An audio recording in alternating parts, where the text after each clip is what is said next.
নারায়ণগঞ্জের রূপগঞ্জে সবুজে ঘেরা জিন্দা পার্কের ভেতরে 1 বিঘা জমির উপর দাঁড়িয়ে আছে এক ব্যতিক্রমী জামে মসজিদ। মসজিদের স্থাপত্য যেমন দৃষ্টিনন্দন, তেমনি এর নিয়ম কানুনও অভিনব।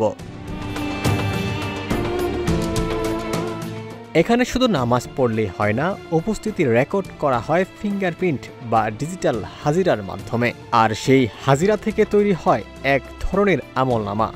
মাস শেষে স্টাফরা নিজেরাই দেখতে পারেন মাসে কত ওয়াক্ত নামাজ তারা পড়েছেন। এই নিয়ম জিন্দা পার্কের স্টাফ ও পার্কের ভেতরে অবস্থিত শিক্ষা প্রতিষ্ঠানের শিক্ষার্থীদের জন্য। পার্কে কর্মরত কেউ যদি নিয়মিত নামাজ না পড়েন, তাহলে তার বেতনের নির্দিষ্ট অংশ কেটে নেওয়া হয়।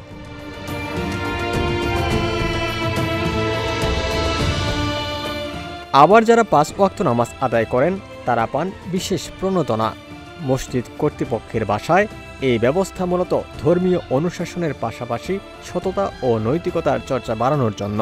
2008 সালে অগ্রপথিক পল্লী সমিতির উদ্যোগে গড়ে তোলা হয় এই মসজিদটি। সমিতির লক্ষ্য ছিল এলাকার মানুষকে ধর্মভীরু ও নৈতিকভাবে সচেতন করে একটি আদর্শ সমাজ গড়ে তোলা।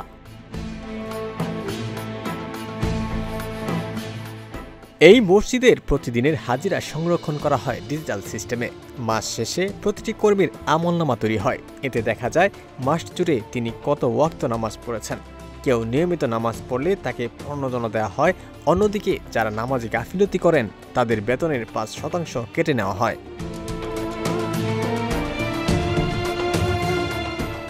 শুধু মসজিদ নয়, পার্কের লাইব্রেরিতেও হাজিরা দেওয়ার সিস্টেম আছে।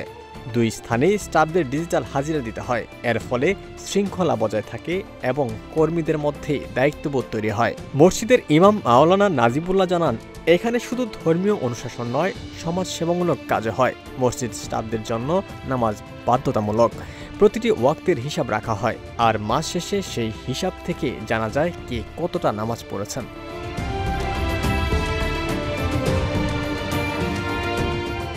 যারা নিয়মিত নামাজ পড়েন তাদের উৎসাহিত করা হয়, আর যারা গাফিলতি করেন তাদের সতর্ক করা হয় এবং প্রয়োজনে বেতন কেটে নেওয়া হয়। তিনি আরও জানান, মুসলমানদের মধ্যে নামাজের গুরুত্ব বাড়াতে এই ধরনের উদ্যোগ প্রয়োজন।